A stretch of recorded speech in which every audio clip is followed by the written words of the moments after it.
સુરતના યશવી ફાઉન્ડેશન પર યુવતીના ગંભીર આક્ષેપ. ટીઆરપી માટે અંગત જીવનનો ઉપયોગ. સુરતની ફરહા નામની યુવતીએ આક્ષેપ કર્યો છે કે યશવી ફાઉન્ડેશન દ્વારા સમૂહ લગ્નના બહાને તેમની અંગત વિગતોનો ઉપયોગ માત્ર પ્રસિદ્ધિ મેળવવા માટે કરવામાં આવ્યો. પાનેતર વિતરણના કાર્યક્રમમાં દબાણ કરી અને ખોટા દિલાસા આપીને સંસ્થાએ મીડિયા સામે ઇન્ટરવ્યૂ અપાવ્યો હોવાનો યુવતીનો દાવો. હિન્દુ મુસ્લિમ લગ્નને સંવેદનશીલ મુદ્દો બનાવી વિડીયો વાયરલ કર્યા બાદ વિવાદ વધતા સંસ્થાએ લગ્ન કરાવવાની જવાબદારીમાંથી પીછેહટ કરી લીધી હતી.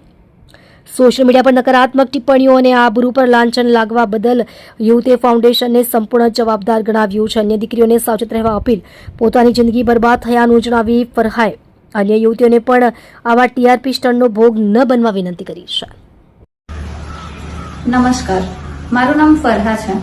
સુરતમાં યશવી ફાઉન્ડેશન દ્વારા આયોજિત કરેલ સમૂહ લગ્નમાં અમે નોંધણી કરાવી હતી. અમે હિન્દુ કે મુસ્લિમ સમાજની લાગણી દુભાવવાનો કોઈ પ્રયાસ કર્યો નથી. અમે ફક્ત અમારા લગ્ન થાય એવા શુભ આશયથી યશવી ફાઉન્ડેશનમાં ગયા હતા. ત્યાં બધી અમે રજૂઆત કરી હતી અને તે લોકો દ્વારા ફોર્મ ભરી તમને જાણ કરવામાં આવશે એવું કહેવામાં આવ્યું હતું. ત્યારબાદ ગ્રુપમાં એડ કરી તેમજ યશવી ફાઉન્ડેશન દ્વારા જાતે ફોન કરીને અમને જણાવવામાં આવ્યું હતું કે તમારું ફોર્મ સિલેક્ટ થઈ ગયું છે અને 14 માર્ચે તમારા લગ્ન કરાવવામાં આવશે. વોટ્સએપ ગ્રુપમાં તેમજ યશવી ફાઉન્ડેશનના એક એમ્પ્લોય ગાયત્રીબેન તરફથી અમને જાણ કરવામાં આવી કે પાનેતર વિતરણનો કાર્યક્રમ 25 ફેબ્રુઆરીએ ડુમસ ખાતે યોજાશે, જેમાં તમારે હાજર રહેવાનું છે. પાનેતર વિતરણના કાર્યક્રમમાં પ્રેસ કોન્ફરન્સ પણ રાખવામાં આવી છે, એની અમને કોઈ જાણ કરવામાં આવી નહીં હતી.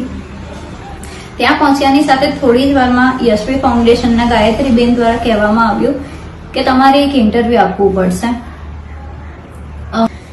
જેના માટે મેં સાફ ઇનકાર કર્યો હતો.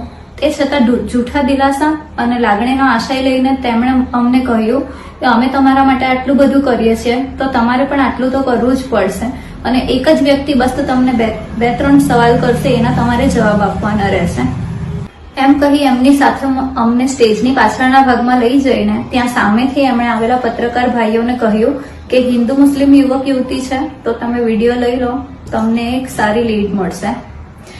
ત્યારબાદ સતત 2 દિવસ તમામ ચેનલ, સોશિયલ મીડિયા તેમજ ન્યૂઝપેપરમાં પણ આ ઇન્ટરવ્યૂ આવ્યું હતું અને લોકોએ ઘણી સારી ખરાબ ટિપ્પણી કરી.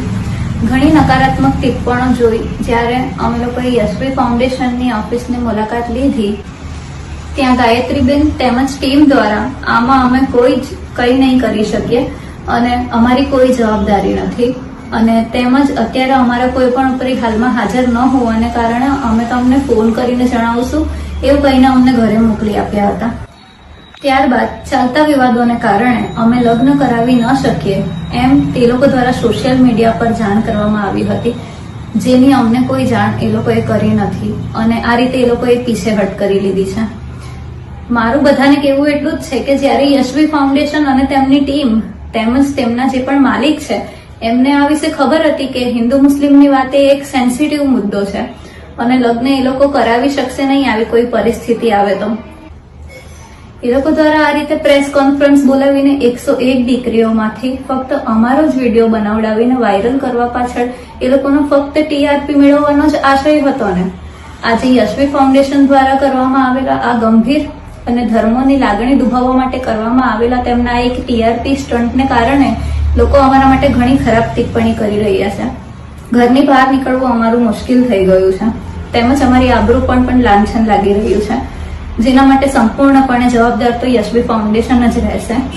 મારી ફક્ત લોકોને એટલી જ નમ્ર વિનંતી છે કે આમાં ટીઆરપી મેળવવા માટે યશવી ફાઉન્ડેશને અમારો ઉપયોગ કર્યો છે અને આવી દુવિધામાં મૂકીને પીછેહટ કરી છે.